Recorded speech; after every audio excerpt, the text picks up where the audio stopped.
terlalu riskan. Jadi bapak, saudara, ibu yang nanti di sana melihat pengalaman macam-macam, tidak usah usil dengan amalan orang. Mari kita amalkan apa yang kita yakini benarnya.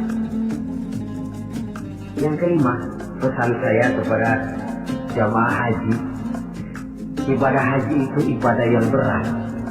Oleh karena itu, orang tahu melaksanakan haji itu harus bawa sabar yang sebanyak-banyaknya.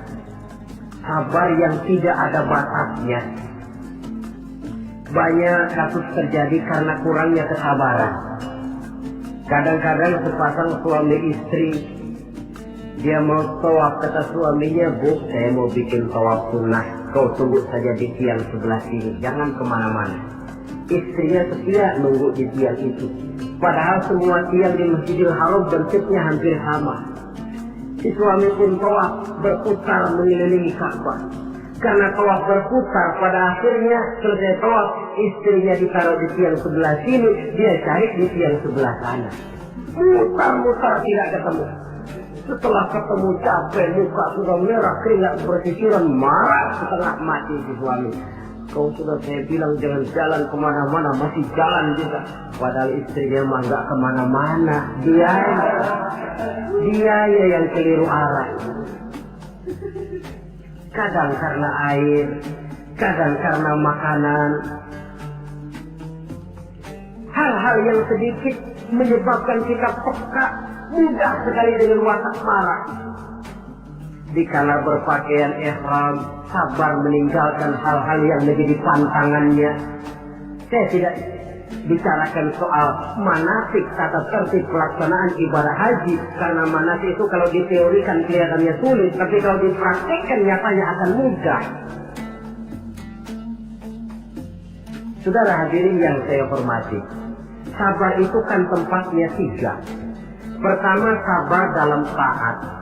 Yang kedua, sabar di dalam meninggalkan maksiat. Yang ketiga, sabar pada waktu menghadapi musibah.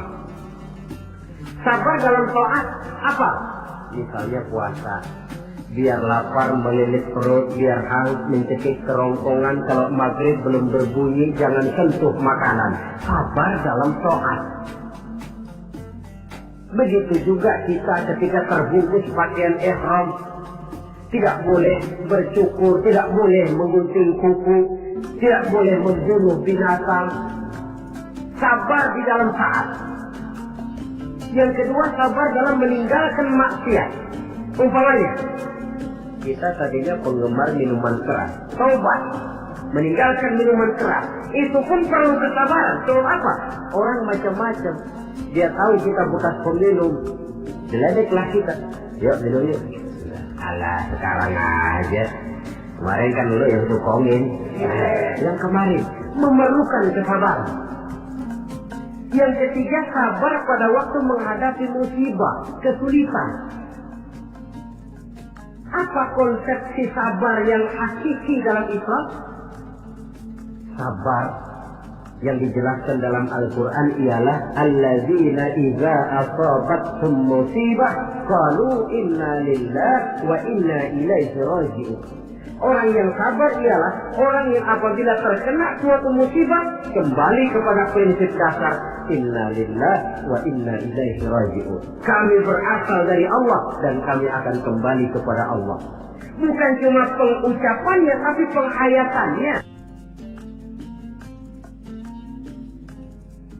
Kalau suatu saat kita terkena musibah, kembali kepada konsepsi dasar inna lillahi wa inna ilaihi raji'un.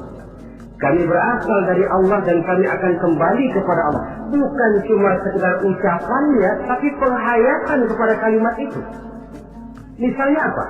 Kalau suatu saat kita kehilangan harta, kembali kepada inna lillah. Dulu pun ketika saya hadir ke alam ini saya tidak bawa harta. Kalau sekarang hilang, inna lillah wa inna ilaihi raji'un. Kalau suatu saat kita harus melepaskan pangkat dan jabatan yang kita cintai, kembali kepada konsep inna lillah. Dulu pun ketika lahir ke alam ini tidak ada pangkat dan jabatan yang saya bawa. Kita kadang-kadang dapat musibah, ditinggal mati sedih, innalillahinya tidak mau berhenti dari mulutnya, tapi nangisnya pun juga tidak mau berhenti juga. Penghayatan kepada kalimat itu yang berkurang. Jadi jikalau sadarlah kita dari Allah kembali kepada Allah, dalam kata kita ini termasuk pangkat, jabatan, harta, semua yang kita miliki dari Allah berasal kepada Allah juga dia kembali. Artinya sudah punya satu fondasi menghadapi musibah. Sebab beratnya suatu pukulan akan terasa agak ringan kalau kita sudah siap, ketimbang kita tidak siap walaupun bobot pukulannya sama. Karena itu melaksanakan ibadah haji harus dilatar belakangi dengan kesabaran yang hampir tidak ada batasnya. Inilah pesan saya. Kemudian kesan-kesan yang kita dapatkan dari pelaksanaan ibadah haji, saudara. Pertama, dengan melaksanakan ibadah haji itu kita akan melihat langsung sumber tempat timbulnya agama. Melihat tempat di mana Rasulullah dilahirkan. Melihat tempat di mana wahyu pertama kali diturunkan. Melihat tempat medan terjadinya perang Badar, perang Uhud. Dari menyaksikan langsung tempat timbulnya agama, timbul at-tamalluk ad-diniyah, rasa memiliki agama, sense of belonging, rasa kecintaan kepada agama dengan mengadakan analogi dan perbandingan. Ya Allah, para sahabat dulu, karena iman yang dijaga, karena agama yang dibela, mereka hijrah dari Makkah ke Madinah 450 kilo lebih, menempuh perjalanan gurun pasir yang gersang dan tandus. Zaman itu kendaraan paling jelek onta.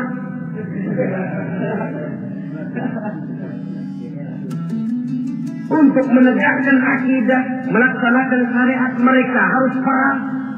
Kita ini melaksanakan agama ibarat nasi mas tinggal nyuap. Para sahabat generasi kemudian yang berjuang dengan untayan air mata, cucuran keringat, bahkan aliran darah. Apakah nasi yang tinggal nyuap ini masih harus tumpah ke tanah? Alangkah sayangnya melihat langsung sumber tempat timbulnya agama. Ada rasa kebanggaan, ada rasa tanggung jawab. Yang kedua kesan saya, orang bilang ibadah haji itu katanya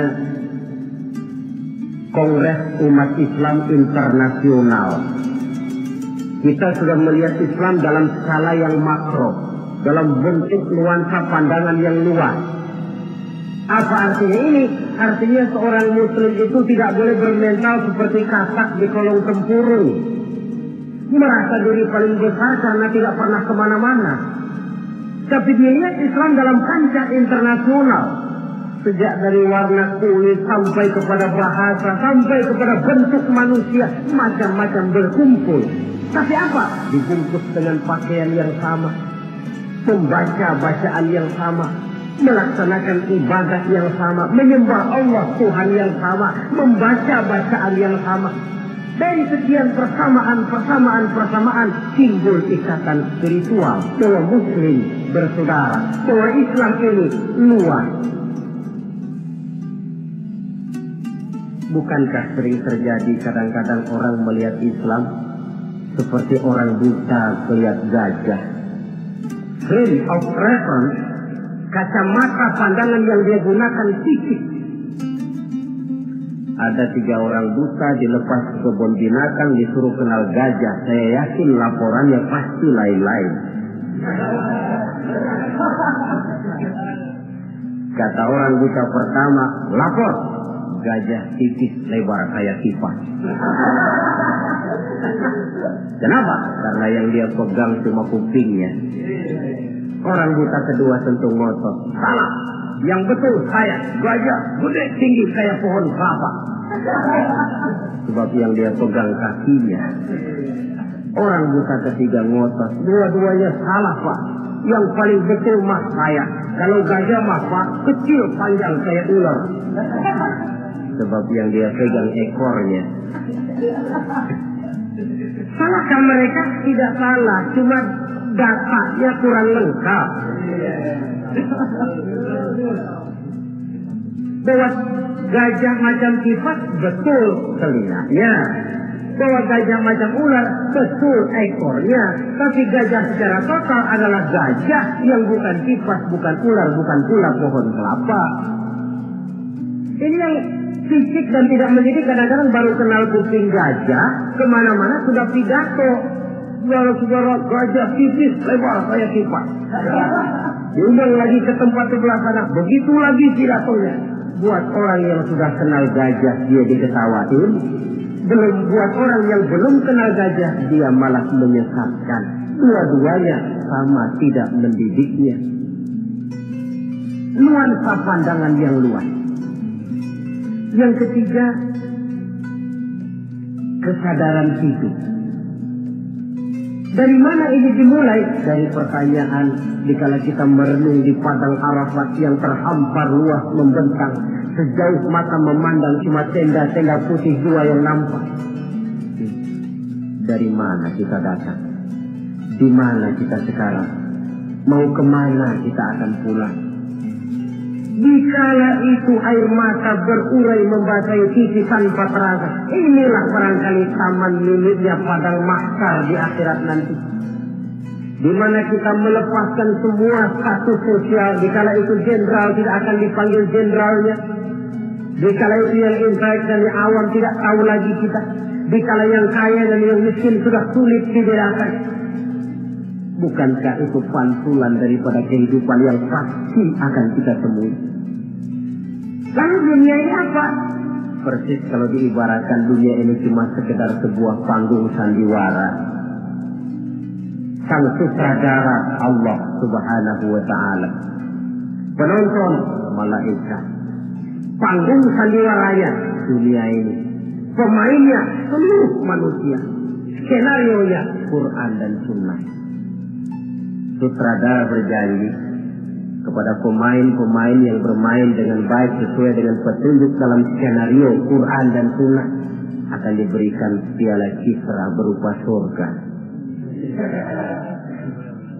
Tapi mereka yang menyimpang dari teks skenario sampai panggung sandiwara kacau, mereka pun akan mendapat imbalan yang sesuai. Saya Ustaz, ini peran saya dalam panggung sandiwara dunia ini. Saudara pegawai, saudara pedagang, saudara seniman, peran yang sedang kita pegang. Peranan kita pasti akan selesai dengan dua kemungkinan. Pertama, memang skenario-nya mengharuskan peranan kita sampai di situ. Selesai. Itu apa itu? Ajal. Yang kedua, panggung sandiwaranya yang memang sudah harus dibongkar. Apa itu? Kiamat. Jikalau panggung sandiwara ini sudah dibongkar, jikalau dalam teks memang peranan kita sudah habis sampai di situ, kembalilah kita kepada sang sutradara. Apalagi yang kita bawa? Kata Nabi, yutba'ul mayyitu salasah. Orang jikalau dia mati, selesai peranannya, yang mengantar ke kuburnya tiga. Ahluhu wa maluhu wa amaluhu. Hartanya, keluarganya, amalnya. Gantar dia ke kubur. Tapi yang dua pulang lagi. Siapa yang pulang lagi? Pertama ahluhu, keluarganya. Tidak seorang keluarganya yang bagaimana cintanya kepadanya yang mau ikut masuk ke dalam. Istrinya yang katanya sayang betul sama dia, yang waktu muda dulu pernah berjanji buat hidup semati di bawah pohon pete dengan senandung irama. Dikala muda dia berkata, Bang, apalah artinya hidup ini tanpa engkau di sisiku, Bang? Hampa rasanya hidup ini. Tapi ketika suami masuk ke liang lahat, dia akan berkata, sampai sini saja Mas, saya ngantar Mas. Saya rela Mas berangkat duluan. Temannya yang katanya sayang betul sama dia, waktu kuburnya diuruk paling keras injekin tanahnya. Mungkin ratusan mobil pelawat mengantar ke kubur dilepas dengan pasukan kawal kehormatan turun ke liang lahat dengan tembakan salvo 21 kali, 5 truk karangan bunga duka cita. Bila selesailah upacara pemakaman, selesailah yang selesai, tinggallah yang tinggal. Pasukan kawal kehormatan akan kembali ke asrama. Untayan bunga duka cita yang 5 truk akan jadi onggokan sampah. Tembakan salvo yang 21 kali tidak akan sempat membuat Munkar Nakir jadi mundur. Pak dikira kalau sudah ada salvo lalu Munkar Nakir pikir gua kagak jadi tanya dah.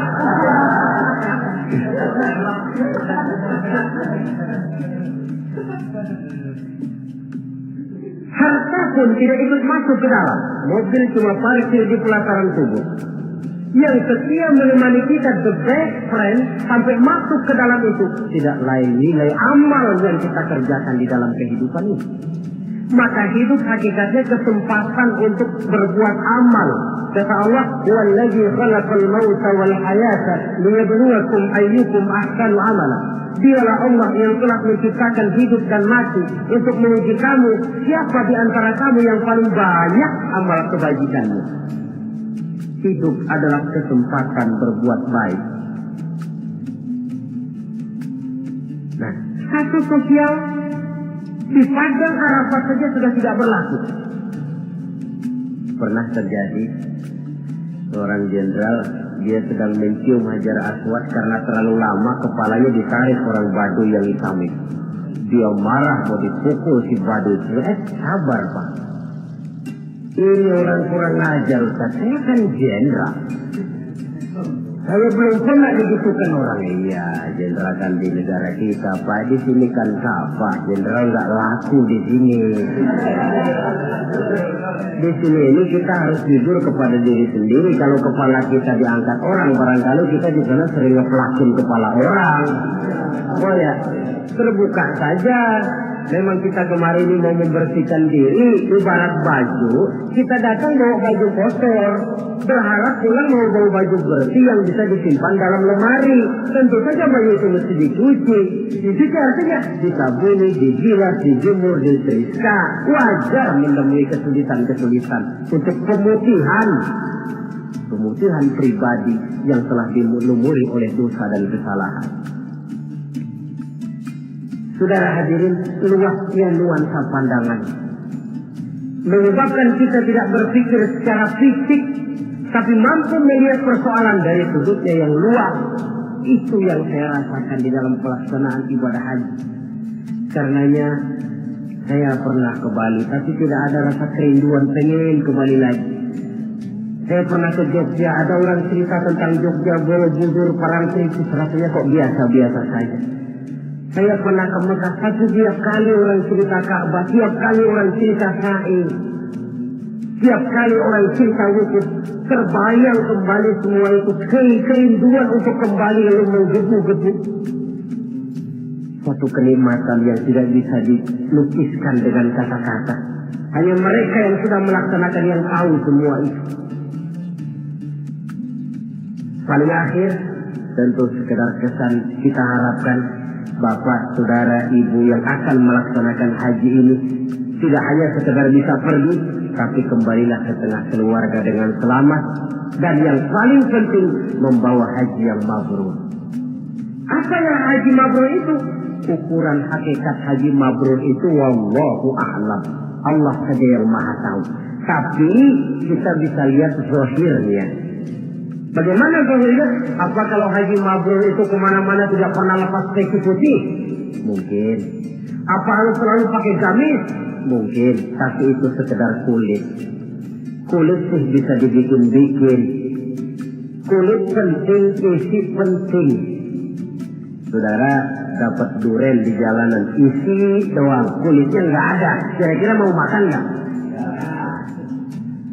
Jadi kulit penting, isi penting. Lebih penting daripada kulit adalah isi. Artinya apa?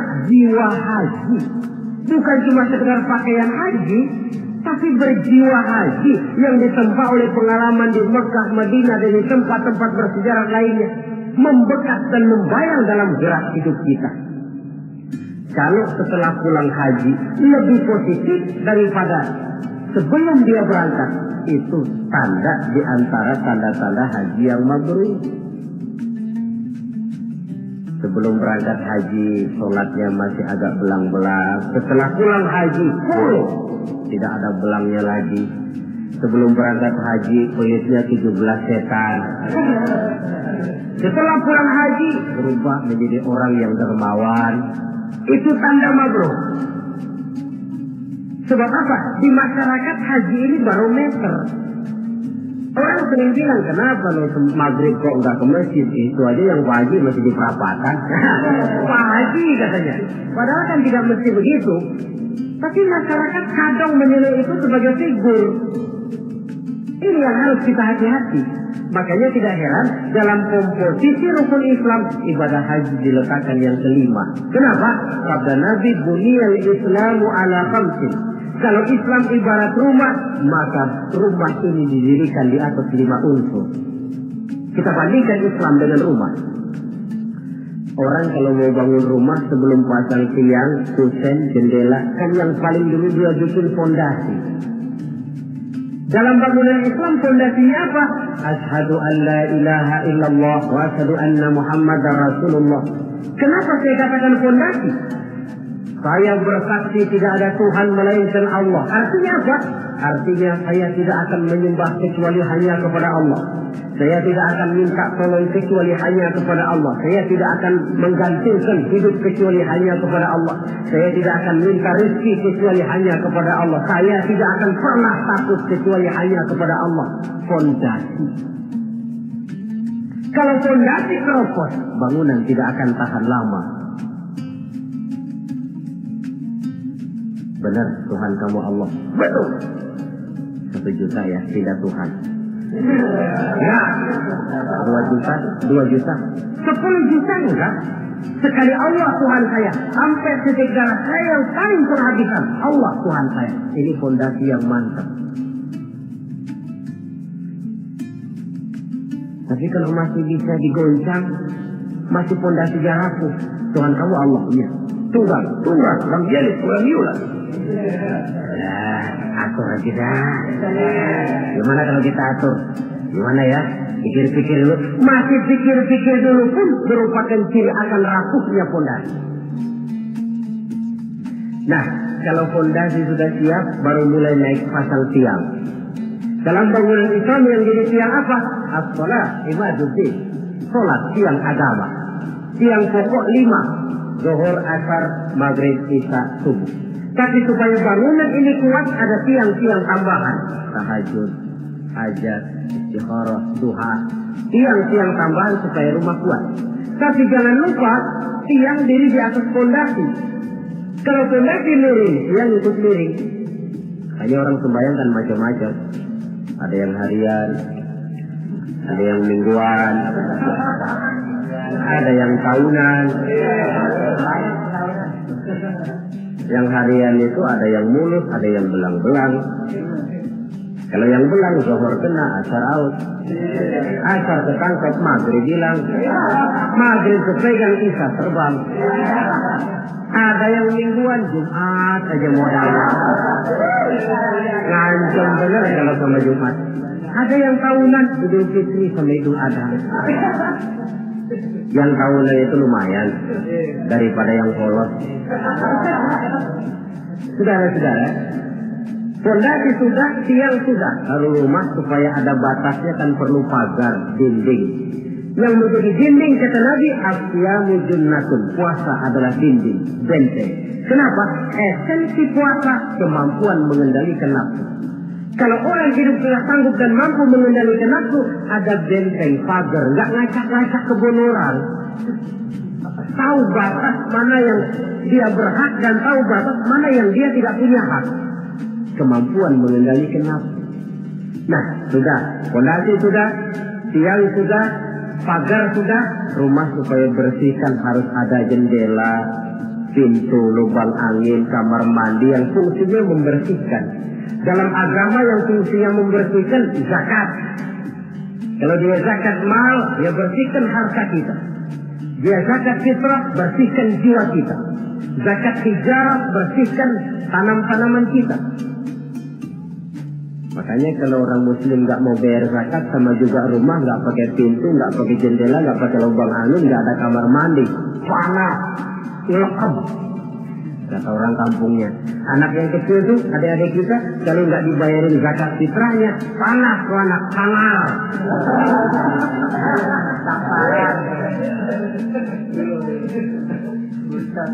Nah, lalu kalau sudah alat-alat pembersih sudah, mulai naik kap di atas, tinggi, kapnya putih, haji. Kalau kita kan masih kap hitam.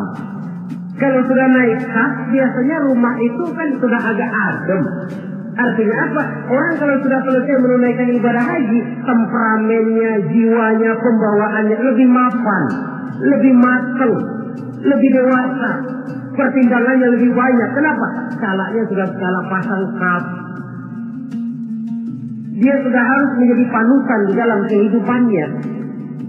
Menaungi. Maka ibadah haji itu menaungi kepribadian orang. Di satu pihak kita ngukur-ngukur juga. Kalau kemarin saya masuk gedung bioskop terang-terangan, barangkali nggak begitu malu. Sekarang kan sudah haji, cukup sewa video aja dah, setel di rumah umpamanya. Dari segi memelihara kepribadian, dia sudah merupakan satu benteng. Apalagi untuk hal-hal yang merupakan aib, hal-hal yang akan menghancurkan martabat dan ketinggian orang itu sendiri. Ibadah haji lebih menaungi kepribadian seseorang. Oleh karena itu, sangat dianjurkan mereka yang sudah memiliki kemampuan untuk sampai ke sana, janganlah ditunda sampai tahun berikutnya. Orang berkata, Ustaz, saya belum bisa baca apa-apa, bagaimana? Berangkat. Soal di sana nanti membaca, kalau ada mutawif, ada yang mutawif. Tawaf kita bisa membaca bukunya, paling kurang ada pembimbingnya. Daripada nunggu hafal semua, saya kira Ustaz juga jarang yang hafal bacaan-bacaan itu.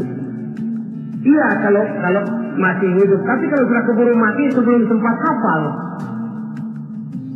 Contoh saja, tiap putaran tawaf memang bacaannya lain. Putaran pertama baca ini, putaran kedua baca ini. Kalau harus hafal semua kan sulit. Tapi Islam prinsipnya la yukallifullahu nafsan illa wus'aha. Allah tidak pernah memberikan beban kepada seseorang kecuali sesuai dengan batas kemampuannya. Kalau baca sama sekali tidak bisa, baca saja doa sapu jagat. Tiap putaran, Rabbana atina fid dunya hasanah wa fil akhirati hasanah wa qina azabannar. Putaran kedua, Rabbana atina fid dunya hasanah. Boleh dan sah. Kotak hukum Islam ini kan elastis. Tidak kalau sudah begitu ya mesti begitu. Aku tidak. Yang sering kaku kita umat Islam ini. Allah memerintahkan sesuatu. Kalau kemampuan melaksanakan perintah berkurang, stres perintah menurun. Sholat wajib berdiri kalau mampu.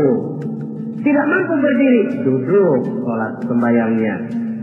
Kalau sembahyang duduk tidak bisa, berbaring. Kalau berbaring pun tidak sanggup, sembahyang dengan isyarat. Kalau sembahyang dengan isyarat masih tidak bisa, sembahyang dalam hati. Kalau sembahyang dalam hati tidak pula sanggup, disembayangin. Kalau dengan hati sudah tidak bisa kan sudah innalillahi namanya.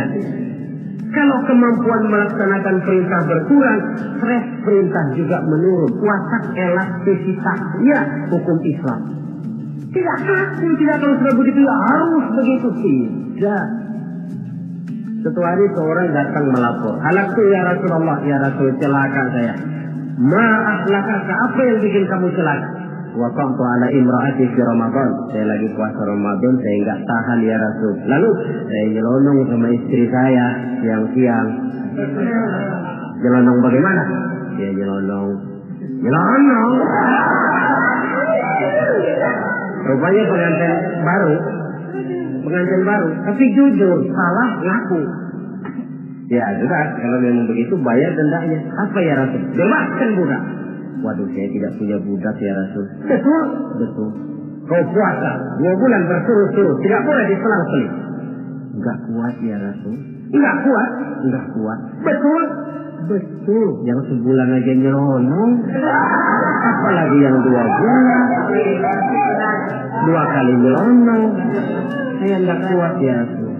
Tidak kuat. Ah, beri makan 60 fakir miskin, 1 orang 1 mud. Ya Rasul, apalagi? Jangan memberi makan 60 fakir miskin. Istri saya di rumah sehari masak, 3 hari libur. Saya orang susah ya Rasul.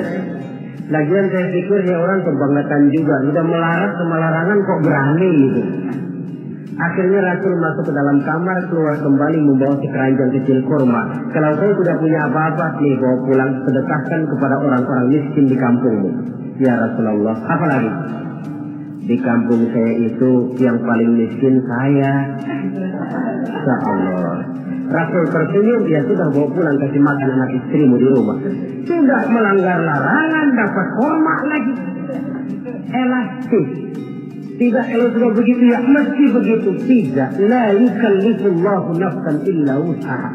Dalam ayat lain, yuridullahu bikumul yusra wa la yuridu bikumul usra. Allah menginginkan kemudahan kepadamu dan sama sekali Allah tidak menginginkan kesulitan bagi kamu.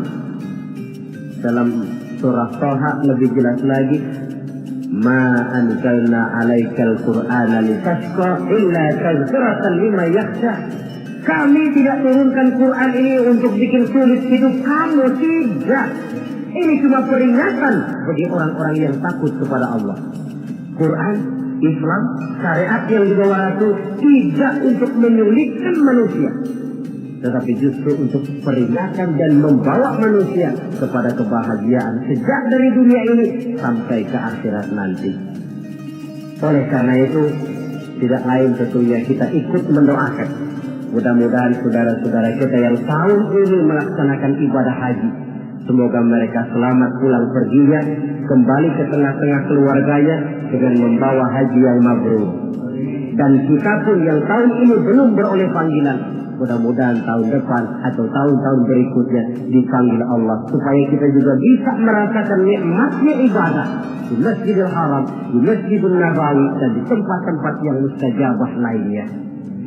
Sekianlah saudara-saudara pertemuan kita pada saat ini. Mudah-mudahan ada manfaatnya. Terima kasih banyak atas segala perhatian. Mohon maaf atas segala kekurangan. Maklumlah ibarat kata pepatah, wa qad yurja li jarhi saydi bur'un wa la bur'u lima jarahal lisan. Kalau sedang lukai tubuh, masih kan ada harapan sembuh. Kalau lidah lukai hati, kemana obat hendak dicari. Untuk itu saya mohon maaf. Usikum wa nafsi bitaqwallah. Aqulu qawli hadza fa astaghfirullahal azim li wa lakum. Wassalamu alaikum warahmatullahi wabarakatuh.